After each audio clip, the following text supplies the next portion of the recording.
Notes on technique. David Bilger Philadelphia Orchestra trumpet technique can be broken down into 6 main headings: sound, tone production, articulation, flexibility, agility, range, and endurance.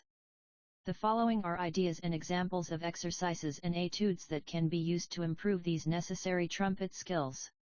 Ideas about how the warm-up and practice routines will be offered later. Sound. Good tone production on the trumpet is a combination of a functional embouchure and the proper use of air. Therefore, the following examples will focus on improving embouchure strength and focus, or airflow, or both.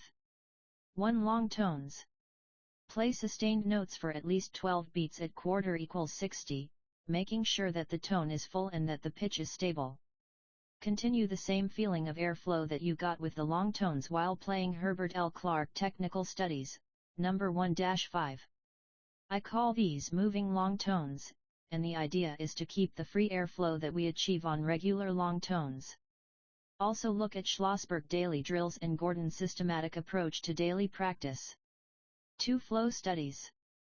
These could also be called lyrical studies. Just as we talked about keeping the airflow in the above moving long tones, playing flow studies continues to reinforce the feeling of always using enough air. Materials to use for this purpose are stamp warm-up studies, also used for pedal tones, Concombe lyrical studies, Bordani 24 vocalizes, also used for transposition, and Tchaikovsky trumpet flow studies. Examples are in the addendum. 3. Pedal tones and lip bends. Using both pedal tones and lip bends can strengthen the embouchure. Pedal tone exercises from the stamp warm-up studies and Gordon's systematic approach to daily practice are a good place to start. Lip bends will be discussed in depth at the class, and examples will be found in the addendum. 4. Mouthpiece buzzing. All of the above etudes can be done on the mouthpiece alone. Mouthpiece buzzing is an important part of sound development because it forces the player to focus the notes instead of relying on the trumpet to do it for you. Articulation. Articulation and response are completely interrelated. Both are a combination and appropriate balance between the tongue and the air. When working on articulation, a player must always concentrate on floating the tongue on a foundation of air, and then work on tongue position and easy tongue motion. Single and K tonguing are the basis for all articulation, and must be practiced independently of one another. Without a quick single tongue, smooth triple tongue is impossible. There is no substitute for practice on articulation. The following are suggestions for exercises, but literally every text has a section on tonguing. Try Charlie 36 etudes, number 14, 16, 22, and 25, Goldman Practical Studies, 1-4, and most of the Arbin book. Flexibility. Flexibility actually impacts all aspects of trumpet playing, especially articulation and range. Lip flexibility exercises are actually tongue-level exercises, since the tongue channels the air to produce the notes. The Arbin book is a good starting place, but other materials include Collin Advanced Lip Flexibilities, Schlossberg Daily Drills, and Iron's 27 groups of exercises. Agility. Agility actually refers to the quickness of a player's fingers and brain. Included in this topic will be dexterity drills, transposition etudes, and sight reading texts. One-finger dexterity is extremely important, and often overlooked. To improve dexterity, I recommend practicing major and minor scales, chromatic scales, and arpeggios right out of the Arbin Complete method. Nothing can replace these etudes. Other sources of challenging finger benders are Nagel Speed Studies and Visuti Advanced Etudes. 2. Transposition is a necessary skill for any player with professional goals. It is also one of the most overlooked, since it is hard work and is unrewarding in the short term. Start with the Caffarelli 100 Studi Melodici and Bordani 24 vocalizes, and graduate to the Sachse 100 etudes. Be aware that transposition requires a constant long-term investment of your time, years, and should not be overlooked. 3. Sight reading is a skill that can be practiced on a daily basis. Take out any new, old, or unfamiliar piece of music, and you have an instant text. Sight read duets with a friend, or challenge yourself just for fun. Hickman Music Speed Reading is a quality text with tips on improving your skills, as is Dufresne Develop Sight Reading. Range, both high and low, are functions of embouchure strength, tongue position, airflow, and centering. Many exercises that we have already discussed will increase range, such as pedal tones, lip bends, flexibility studies, flow studies, etc. Try practicing octave slurs while making sure to change your vowel sound from A to EE as you go from low to high. Also make sure not to over-adjust by playing too small or with too much pressure in the high register. Remember, if you don't practice it, you can't do it, and this applies to high notes as well. Some things to practice are stamp warm-up studies, Gordon's systematic approach to daily practice, Smith top tones, and Visuti advanced etudes. Endurance, as is the case with range, endurance is also a combination of many of the topics we have already touched upon, and will benefit from many of the same etudes. The two other things that will most quickly improve endurance are efficiency and loud practice. 1. Efficiency is a necessity for any brass player. Playing the trumpet is extremely physical, and efficient playing will reduce the demands on the player. Efficiency can be achieved by taking care of the following: A. Always use a good volume of air, and high air speed. B. Always play with your embouchure set. C. Do not use excessive pressure. D. Practice upper body relaxation. E. Always think about what you are doing while you play. 2. Loud practice is another part of trumpet playing that is often overlooked. Remember, when practicing at loud dynamic levels, always keep your sound from distorting, and never cause yourself physical pain. Do not use excessive pressure. Orchestral excerpts are a good source of loud material, as are the Brandt orchestral etudes.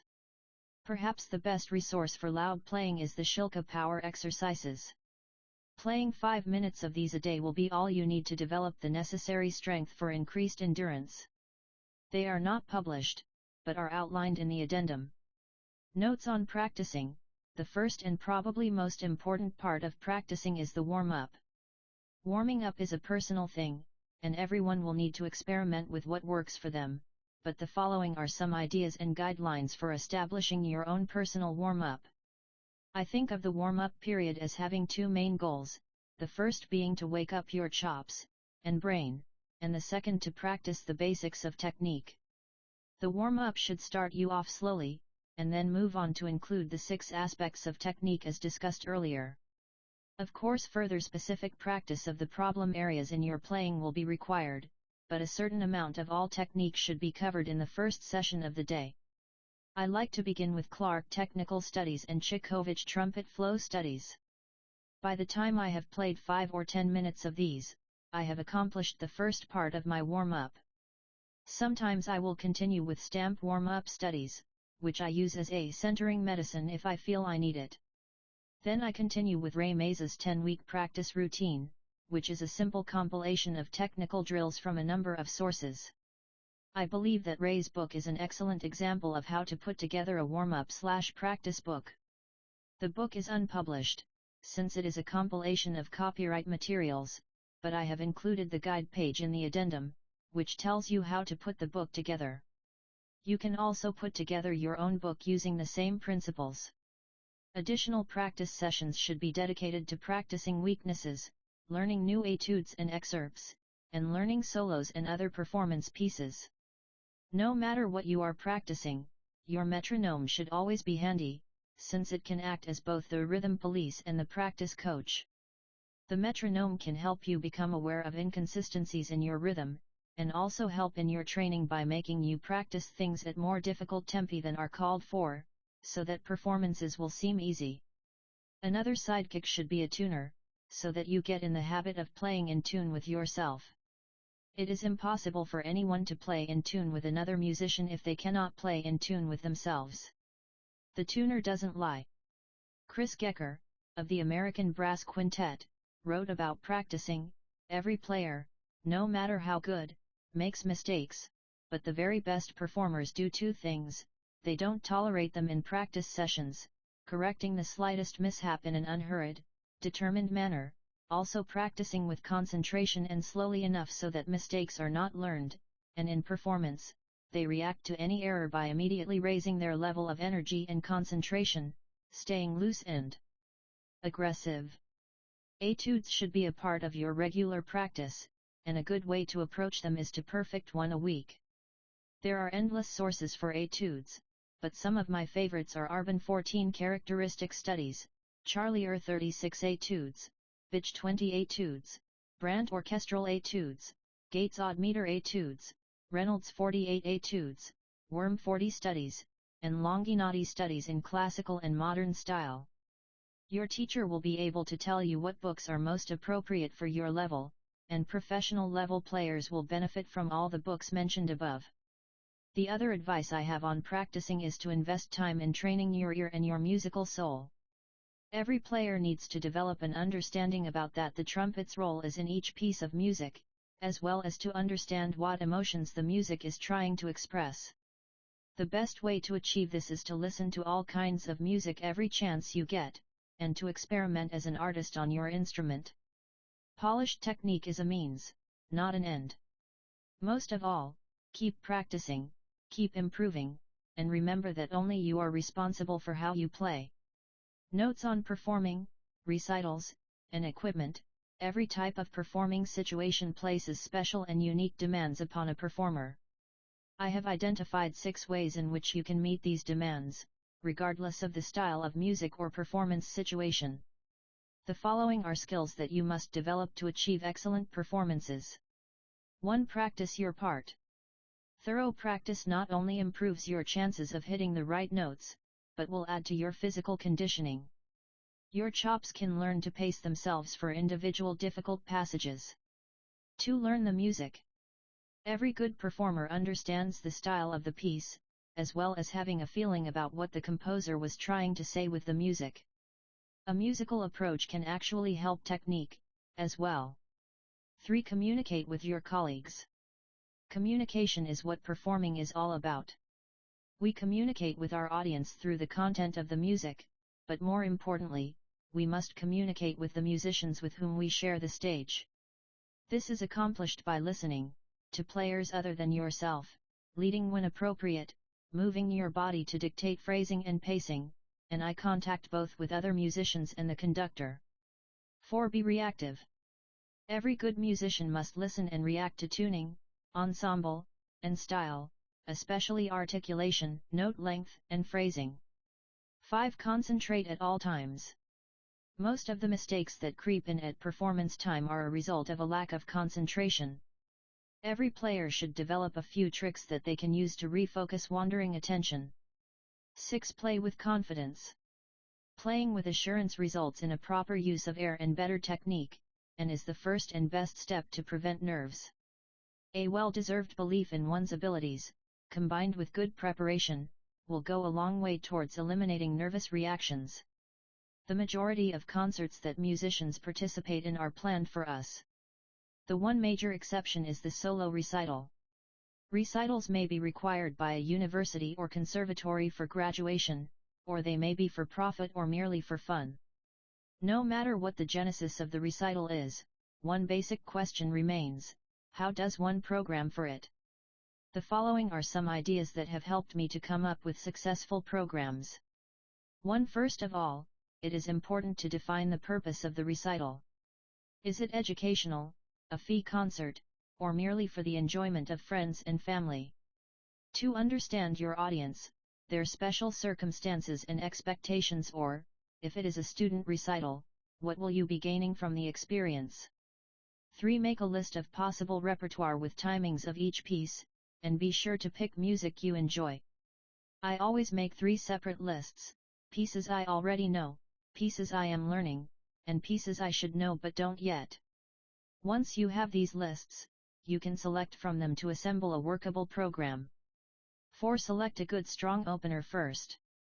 I prefer either something a bit flashy or something for piccolo trumpet. Next, select your closer. I look for something a little lighter or a chamber music piece, and then select the major works, sonatas or concertos. Lastly, I pick a few filler pieces that will provide contrast and rest. 5. Write down some potential concert orders, taking into account how the pieces flow from one to the next, what kind of endurance demands they place on you, placement of specialty pieces, i.e. piccolo, and the logistics, especially if there are stage changes involved. Full recital, 30 minutes per half, opener transition, contrast, concerto or sonata intermission, concerto or sonata rest piece, contrast, closer half recital, 35 minutes total time, opener transition, contrast, major work, sonata or concerto. Closer equipment is the most highly personal and controversial aspect of trumpet playing. I would not presume to tell anyone what setup to play on, but I can give some general advice. Remember that when you are changing to something new, it should always sound immediately better than your old equipment. The idea of working into it is bunk. There may be an adjustment time, but there must be some immediate improvement. Also make sure to play your new equipment in a couple of different rooms, and always play for other musicians. Their ears may catch something in the sound that you cannot hear from your side of the bell. Here are some other ideas. 1. Identify your needs. Do you require a setup for a specific style or job, or do you need something more versatile? Do your chops tolerate switching equipment for different repertoire? Do you need more than one setup to meet the demands of your playing? By answering these questions, you can narrow your possible choices. 2. There are general tendencies in horns. For BB trumpet, most people use medium-large bore. The weight of the bell is a matter of taste. C trumpets are generally large bore. I prefer Bach trumpets for BB and C because they have a good balance between high and low overtones in the sound. Many players are getting off track by trying to play too dark and sacrificing the highs in the sound. To my ear, it then is no longer a true trumpet sound. For small trumpets, look for quality of sound, response, and ease of high playing. 3. Most trumpet players spend a great deal of time, and money, selecting mouthpieces. I play on a Bach 1 1/4 C, or 1 1/2 C or 1B, and I have found that most legit players favor this size of mouthpiece. The best idea is to try a wide variety of mouthpieces, keeping the following in mind. A cup depth and shape affect the range, response, sound, and pitch. Too deep a cup results in a weak high range, slow response, dead sound, and flat pitch. Too shallow a cup tends to weaken the low range, thin out the sound, and raise the pitch too high. B. The size and shape of the rim must fit your facial structure, your dental shape, and take into account the amount of pressure you use. Too flat or cushioned a rim will slow response, too thin a rim will decrease endurance. C. Opening up the back bore and throat increase the volume and richness of the sound, but can destroy the focus of the sound and flexibility. Most orchestral players open up their mouthpieces. 4. Mutes are an often overlooked part of trumpet equipment. Every serious trumpeter should own a wide variety of mutes, and be selective about their use. I have loud and soft straight mutes, as well as in tune ones and sharp ones. There are times all of the above come in handy. Make sure to practice with your mutes, because if you don't practice it, you can't play it. A Harmon mute without the stem can also be an effective practice tool. Try to practice etudes while keeping the timbre, the amount of buzz, the same. 5 other accessories you should carry are: A. Oil. Make sure never to mix valve oils. Some are incompatible and can seriously gum up your valves. B. Cleaning supplies: mouthpiece brush and snake. It also helps if you use them. C. Slide grease. Any non-water soluble grease will do. I use Vaseline on my slides. D. Pencil with eraser. E. Aspirin or Advil, both for headaches and as an anti-inflammatory for the chops.